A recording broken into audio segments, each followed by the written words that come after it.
estamos de volta com o segundo bloco do Gazeta Entrevista. E olha, a gente sabe que a vida hoje em dia é muito corrida e às vezes não dá para ter horário fixo para quase nada, não é verdade? Mas isso não significa que você vai deixar de cuidar da sua saúde bucal. Por isso eu quero recomendar a linha completa Oral-B. Todos os produtos são desenvolvidos por dentistas, são clinicamente testados e comprovados.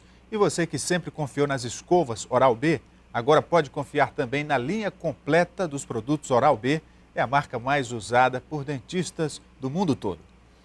Eu converso agora com o prefeito de Tarauacá, Rodrigo Damasceno, do Partido dos Trabalhadores, o prefeito que está aqui em Rio Branco por ocasião da reunião da bancada federal com os prefeitos dos municípios e vem também tratar de assuntos relacionados à ajuda que o município de Tarauacá está necessitando nesse momento por conta da enchente que inundou a cidade quase toda, atingiu milhares de pessoas. E o prefeito vem aqui também nos fazer um relato dessa situação. Boa noite, prefeito. Boa noite. Então, o nível do rio já está baixando, mas os prejuízos estão sendo ainda contabilizados nesse momento. Como é que está a situação na cidade de Tarauacá, prefeito? Isso mesmo, nós passamos por um momento muito delicado em nossa história, da maior alagação da história do nosso município. Só para você ter ideia, a última alagação maior que tinha dado deu 11,50 metros. Quando passa de 9 metros, começa a alagar a cidade. Essa última alagação, de 11,50, passamos para 11,95. Nós temos aí Foi imagens, quase prefeito, meio metro acima do imagens ápice da de alagação cidade. que a gente Olha teve. só, impressionante a cidade de Tarauacá totalmente tomada Dos pela água. 9 bairros que nós temos no nosso município, 8 deles foi afetado pela alagação. Uns quase que em sua totalidade, como por exemplo o bairro do Triângulo, o bairro da Praia, e outros de forma parcial. Nós tivemos uma semana, essa última que passou, onde nós tivemos as aulas suspensas no nosso município, porque não tinha condições dos alunos chegarem até as escolas, e as escolas que não estavam alagadas, os alunos dela, a maior parte, não tinham condições de chegar até lá. Passamos uma semana sem funcionar, por exemplo, o nosso serviço do judiciário, porque não tinha como o júri chegar até o fórum e nem as pessoas que trabalhavam lá. O fórum não foi alagado, não teve inundação, mas as pessoas que trabalham na cidade sofreram de forma direta a consequência dessa enchente. Nós vimos aí nas imagens isso no momento mais crítico da situação. Hoje o rio já baixou, mas ainda há muita lama, muita sujeira, né? Isso, a alagação em si, ela tem uma característica de dar um transtorno no período, né? Um transtorno que as casas ficam lá alagadas, inundadas, a energia elétrica teve que ser cortada, e todo um transtorno do acesso à água e o deslocamento. Mas quando baixam as águas, também começa outro transtorno. Transtorno, por exemplo, que essas águas, ela traz todo tipo de impurezas. Ela pega fossas abertas e transforma essas fossas em logradouros de doenças, que quando as águas baixam, inundam os quintais, as residências, e nesse período agora começam a aparecer as doenças infecto-contagiosas, como as gastroenterites, processos de diarreia, processos das hepatites, principalmente hepatite A, começam a se disseminar na cidade. E à beira do rio, na região dos barrancos, quando o rio abaixa, a gente também tem o desbarrancamento dele. Só agora, nessa última alagação que teve, nesse período de novembro, nós já perdemos 15 residências. A estimativa é que a gente possa chegar a 88 casos de residências que já estejam comprometidas nesse momento e que pode o rio estar levando. E essas pessoas são levadas para onde? A primeiro momento nós estamos levando para o aluguel social. Só que isso está virando uma bola de neve. Só para você ter ideia, no começo do ano a gente fez um decreto de emergência também em Tarauacá, por conta mais do desbarrancamento. Muito mais ainda do que pela alagação, foi pelo desbarrancamento. No começo do ano nós perdemos 50 residências no nosso município. Agora a estimativa pode chegar a 88, e isso é a estimativa inicial nossa, né? Que isso pode se prolongar, porque nós não imaginávamos que iríamos ter a alagação já começando em novembro. Não seria o caso, prefeito, de já se pensar num projeto de habitação para essas famílias? Isso. Por essa razão, esse ano nós estamos fazendo o nosso plano diretor. O município de Tarauacá, mesmo com tanta dificuldade financeira, a gente reservou um dinheiro, um recurso, para fazer um plano diretor detalhado. E o Zé Otávio, um engenheiro agrimensor, está fazendo esse estudo junto conosco, junto com a empresa, para mostrar para onde a Tarauacá tem que crescer.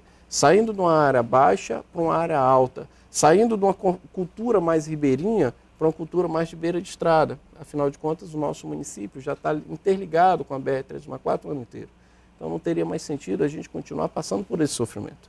70% da nossa população urbana foi afetada de forma direta pelo processo da alagação. Então nós já temos esse plano, está sendo aprovado esse mês ainda que entra na Câmara de Vereadores. Antes de fechar a sessão, nós vamos aprová-lo, se Deus quiser. Agora, o que nós vamos precisar é da sensibilidade dos políticos, dos nossos parlamentares, do nosso governo do Estado, que já tem tido uma sensibilidade muito boa com o nosso município. Foi ele, junto conosco e com o governo federal, que garantimos uma resposta adequada nesse processo.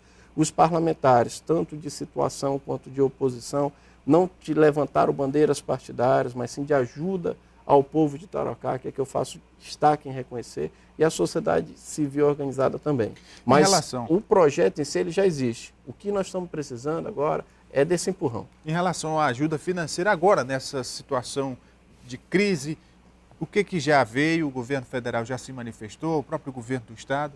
Isso. Quando a gente verificou que os critérios já estavam atendidos para decretar situação de emergência, nós decretamos situação de emergência e pedimos ajuda à Defesa Civil Estadual e à Defesa Civil de Rio Branco. Aí foi o Coronel George, junto com o Coronel Flores, nos dá essa assessoria naquele momento. E levantamos assim o PDR, que é o Plano Detalhado de Resposta, que é o que a gente manda de recado para o governo federal, dizendo, ó, a gente está precisando de ajuda. Enviamos e tivemos a sensibilidade do governo federal, junto com o auxílio do senador Jorge Viana, pedimos 1.600.000, mas já conseguimos a liberação de 794 mil.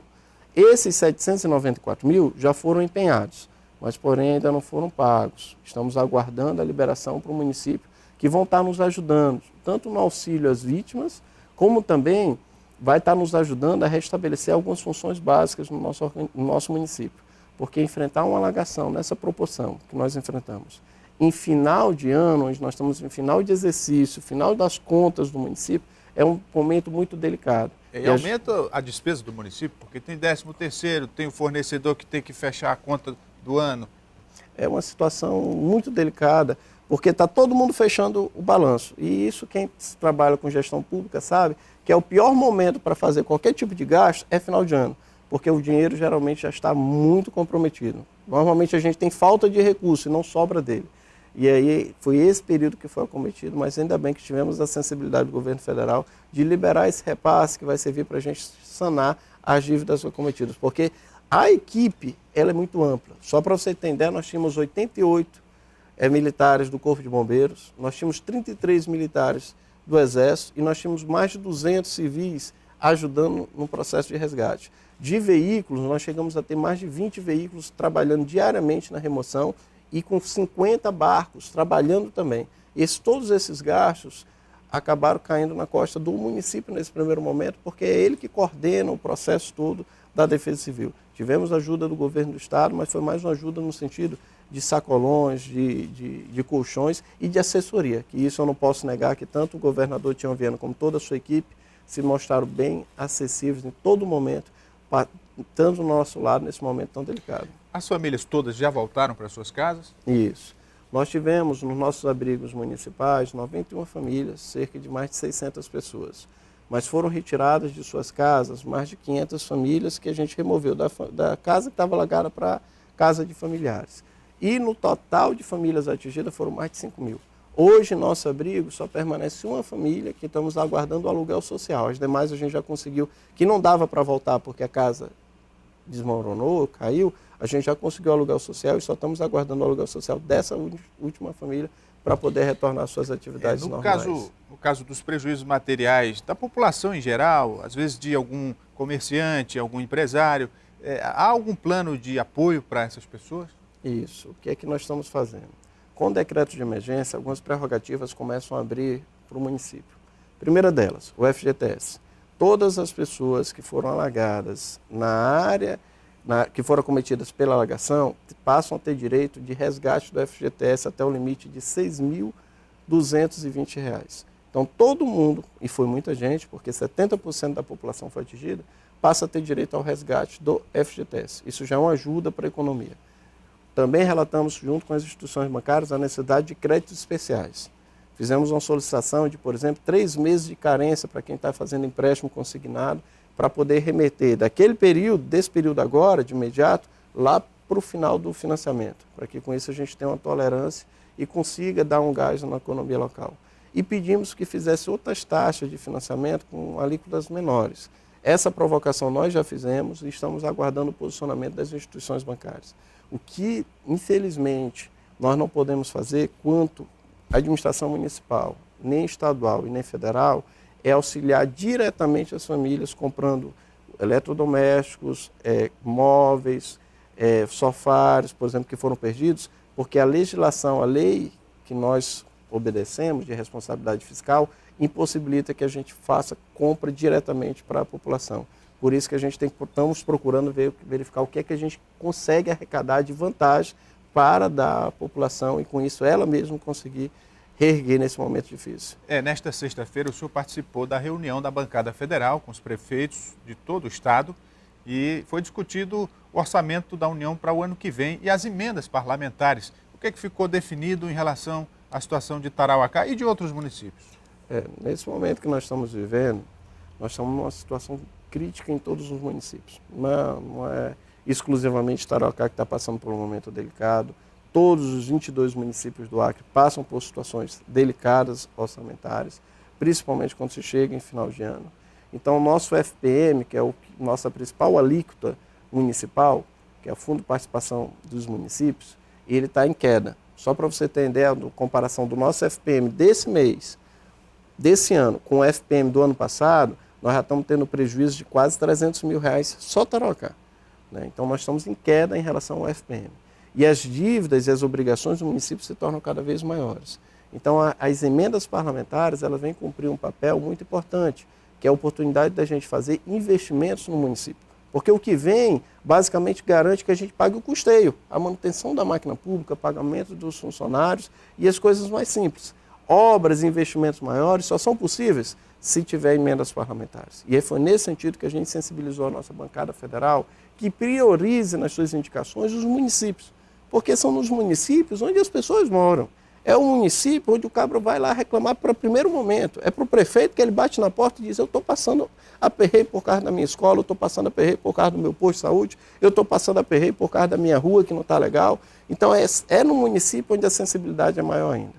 E em virtude dessa situação que Tarauacá vivenciou agora, a gente pediu uma sensibilidade ainda maior com o nosso município de Tarauacá, para que a gente possa construir uma alternativa de habitação em nosso município. E aí eu pedi aos parlamentares se pudesse destinar em prioridade pavimentação e moradias e casas para Tarauacá, eu ficaria muito feliz, que é para a gente poder dar uma alternativa de vida para o nosso povo. Conversei com o prefeito de Tarauacá, doutor Rodrigo Damasceno. Muito obrigado, prefeito. Obrigado pela oportunidade. Eu quero aqui deixar o último recado.